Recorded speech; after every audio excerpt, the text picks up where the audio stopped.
BlackErotic.com. Hey, Frank. How you doing, brother?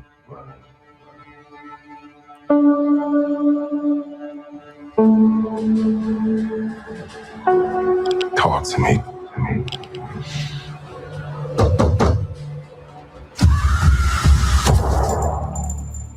Tell me what's going on. Ronaldo Marcus Green. Should I know this name? I'm Ronaldo Marcus Green, and I'm director of Top Boy Block 1, episodes 1, 2, and 3. Never heard of it. Think God's gonna forgive us for the things we've done?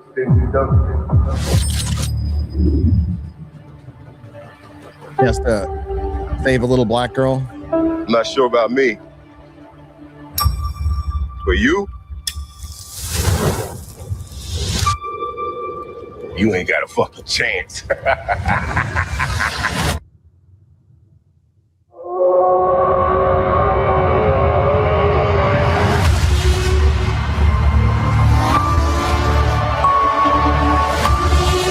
Did I hear that this was loosely based on Welcome Back, Frank? You never know what's true or not on the internet. Yeah, we're a minute 6 in the trailer, and it's like nothing. They didn't show me anything. Maybe we'll see something now. To find peace. He will lose it. That's all you got? That's all you got? That's all you got? That's all you got?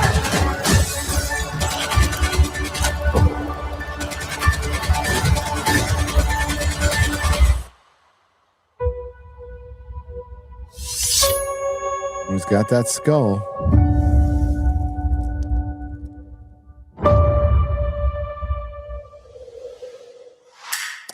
I mean, it doesn't suck. I'm not going to come out and say it sucks. I'm just going to say it's whelming. How's that sound? It's whelming. I love John Bernthal as Punisher, but let's be real. Punisher season 1 was okay, and Punisher season 2 sucked. Absolutely sucked. He was best in Daredevil season 2. And I like all the Punisher movies. I like the Dolph Lundgren movie. I love the Ray Stevenson movie, the Tom Jane movie. Love them all.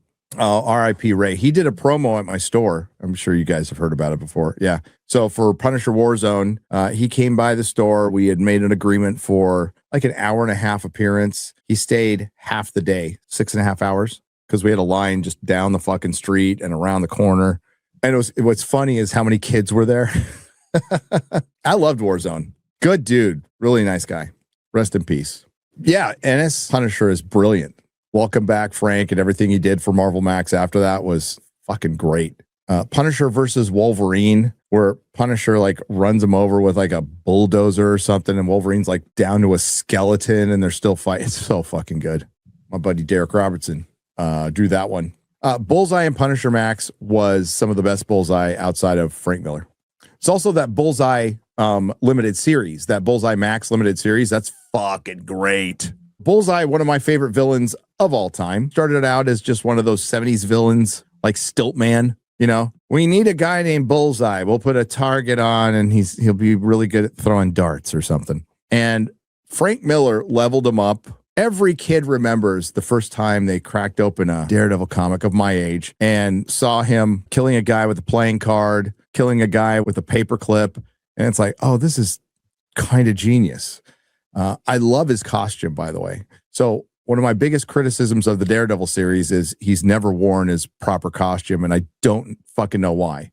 So episode 4 landed a couple days ago of Born Again.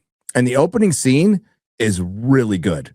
It's legit really good. It's Poindexter waking up in the morning, making some eggs. He pets a little cat, says hi to his neighbor, goes to a diner, gets a banana milkshake, calls the anti-vigilante task force and says, the Punisher's here. Oh God, he's got a gun, and sits there and waits, and they all come in, and he's lining up the silverware around him, and he just bullseyes the hell out of them. And it's freaking great. And I'm like, this is what we want. That little scene, that's exactly what we want. And of course, it's all downhill after that. It's Latino female hobbit white tiger. It's is it Kirsty McDuffie or Christine McDuffie? I don't give a shit. BB Urich. And Heather Glenn wasn't in it. But I just want to point something out. If you don't think the MCU is dead, and listen, I'd love to put that phrase to bed. I'd very much like to put that phrase to bed. But Marvel doesn't want to. One of the hallmarks of the MCU, if there is a male protagonist where he is the titular character, even in shitty Shang-Chi or Black Panther or Doctor Strange or Loki or Moon Knight or Hawkeye, that male character needs to be surrounded by no less than 2 women, mostly 3. Most of the story through line will go through one of these women where the titular character is basically along for the ride, but he's not necessarily the through line in his own fucking story. Here, I even wrote this down. So in Daredevil Born Again, we have Bullseye. He's great, but he's not in it that much. We have Charlie Cox Daredevil, who has the best costume of the entire series, some of the worst dialogue, does his best, and he's a side character in his own show. The Kingpin has had his balls cut off. The 2 good female legacy characters that are carryover, Vanessa and Karen Page, have been just turned into basic bitch Disney female protagonist and antagonist. But here's where it gets really bad. Christy McDuffie replaces the dead male character Foggy. BB Urich replaces the dead male character and her father, Ben Urich. Female White Tiger replaces the dead male character, White Tiger. Heather Glenn replaces the dead male villain, Muse, to become female Muse. So is McDuffie a better character than Foggy? Nope. Is BB Urich a better character than her dad? Nope. But that is 4 women who have replaced men as side characters. They range from extremely boring to extremely annoying. None of them are good characters. None of them are likable characters. You're just waiting for their scenes to end. And they're all some variation of a girl boss. And I wish I didn't have to bring that up anymore, but they keep fucking doing it. If the showrunner comes out and goes, well, I didn't even think about it that way, that we replaced so many men with women. I didn't think, yeah, you did. Yes, you fucking did. And then for fuck's sake, if you're going to have a female White Tiger, find a woman who's over 5'10". They exist, who looks like she's worked out a little bit. You have this tiny little girl, amulet or not. It's silly looking. And then we can put the political allegory aside. We have 2 superhero shows out right now, and they both have Trump allegories, like really original.